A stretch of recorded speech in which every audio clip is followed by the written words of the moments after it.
সরাসরি চলে আসবো বাংলার খবরের দিকে। হুগলি থেকে এই মুহূর্তে বড় খবর, রিষড়ায় বাড়িতে ফিরছেন বিএসএফ জওয়ান। বাড়ি ফিরছেন বিএসএফ জওয়ান পিকে সাউ, যে বিএসএফ জওয়ানকে পাক রেঞ্জাররা তুলে নিয়ে যায়। রিষড়ার বাড়িতে আনা হলো কেক। 14ই মে পাকিস্তান থেকে ভারতে ফেরেন পিকে সাউ। ভারতের কূটনৈতিক চাপে মাথা নোয়ায় পাকিস্তান। অনুপম এই মুহূর্তে আমাদের সঙ্গে রয়েছেন। অনুপম, নিঃসন্দেহে এই মুহূর্তে রিষড়ায় খুশির হাওয়া, সমস্ত ছবিটা তোমার সঙ্গে দেখবো।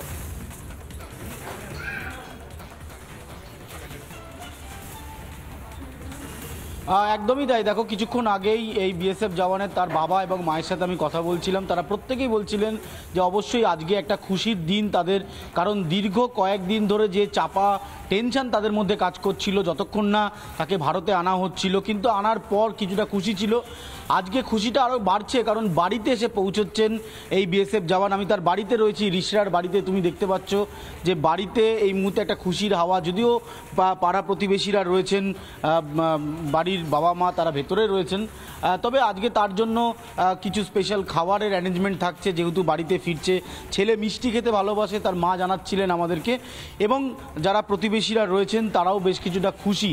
এবং আজকের এই বাড়িতে যখন এসে পৌঁছবেন তখন উষ্ণ অভ্যর্থনার ব্যবস্থা থাকছে। আমি যখন রিষড়ায় পৌঁছচ্ছিলাম দেখছিলাম রাস্তার দুধারে কাট আউট লাগানো হচ্ছিল এই বিএসএফ জওয়ানের। স্বাভাবিকভাবে তাকে নিয়ে তুলে নিয়ে যাওয়া পাকিস্তানে, তারপর ভারতের কূটনৈতিক বিশেষজ্ঞরা তাকে ফিরিয়ে আনা, ভারত সরকারের কাছে ছুটে যাওয়া, এই যাবতীয় ছবি কিন্তু গোটা দেশ দেখেছিল। তার স্ত্রী ছুটে গিয়েছিলেন, কিন্তু তারপর তিনি বাড়ি কবে ফিরবেন এই নিয়ে একটা দোলাচল চলছিল। অবশেষে যেটা খবর পাওয়া যাচ্ছে, পরিবারের তরফে যেটা জানানো হচ্ছে, যে আজকেই তিনি তার রিষড়ার বাড়িতে ফিরছেন। ইতিমধ্যে তিনি ট্রেনে রয়েছেন বলে জানা যাচ্ছে। আমি একবার বাড়ির ছবিটা আরেকবার দেখাতে বলবো। তুমি দেখতে পাচ্ছ শাহ সদন তার এই বাড়ির নাম। স্থানীয়, আপনারা কি এলাকার লোক? এলাকার লোক। আমি অমিতকে বলবো একটু এদিকে আসার জন্য, যতটা হাফ বাস্ট করে নেওয়া যায়। বলছি, কত খুশি আপনারা? খুব আনন্দ। এই কদিনে কতটা টেনশন ছিল? টেনশন বলতে দেখুন, পাড়ার লোক তো মনটা তো খারাপ লাগেই। সে তো দেশের জন্য আজকে একটা সৈনিক হয়ে করেছে, তো সেই ইস্যুতে বলতে হবে যে তাদের গর্ব, আমাদের এলাকার গর্ব। আচ্ছা, তাই না? আপনারা আশা করেছিলেন এত তাড়াতাড়ি আসবে? না, বুঝতে পারা যায়। আচ্ছা, ওটা বুঝতে পারা যায় না। আচ্ছা, উনি যখন এর আগে এই বাড়িতে আসতেন তখন কথা হতো? না, কথাবার্তা হতো না। বাবা মায়ের সঙ্গে, বাবাটার সঙ্গে খুব বন্ধুত্ব ছিল। সেই প্রতিবেশী হিসাবে আপনারা খুশি? হ্যাঁ, স্বাভাবিকভাবেই একটা খুশির আবহাওয়া লক্ষ্য করা যাচ্ছে রিষড়ায়। এতদিন পর ছেলে বাড়িতে ফিরছে। সর্বোপরি বিগত কয়েকদিনের যে আতঙ্ক, যে টেনশন, সেখান থেকে বেরিয়ে আসার পর ছেলেকে সামনে পাচ্ছেন পরিবার, বন্ধু বান্ধব, নিশ্চয়ই একটা খুশির হাওয়া। তবে আপাতত ধন্যবাদ অনুপম।